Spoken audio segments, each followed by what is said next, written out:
I had just been invited to take newborn baby pictures with my son.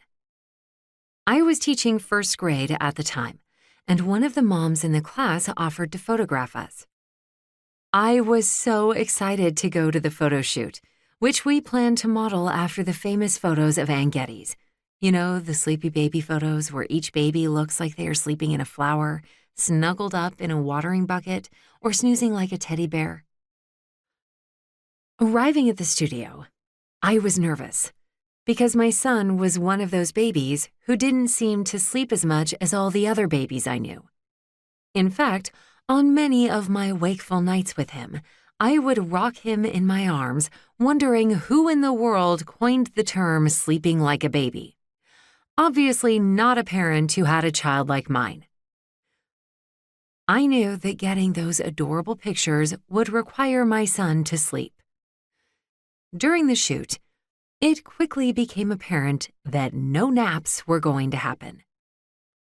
I was embarrassed that the Ann Getty's picture plans weren't panning out.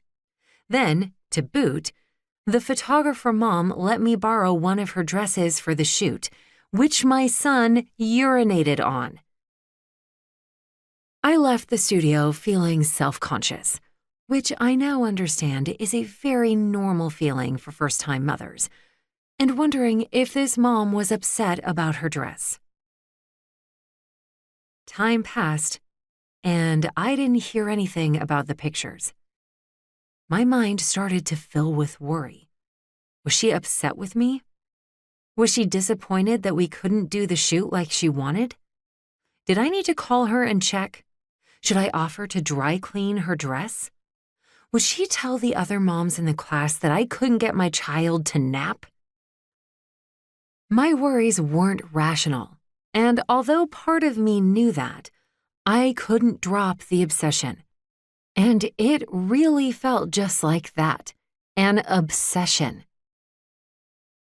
I wasn't a stranger to worry per se, but ever since I had become a mother, I was aware that fear was starting to navigate my decisions rather than coming along for the ride.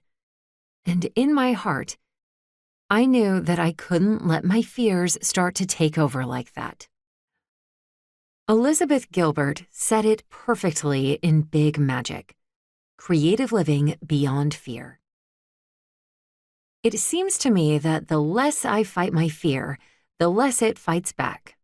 If I can relax, fear relaxes too. Gilbert was right. Fear is really just false evidence appearing real. I was mistaking fear for fact. I had to incorporate better strategies, and fast. For the photography snafu, everything turned out fine between me and the photographer mom, and my fear was simply that: fear.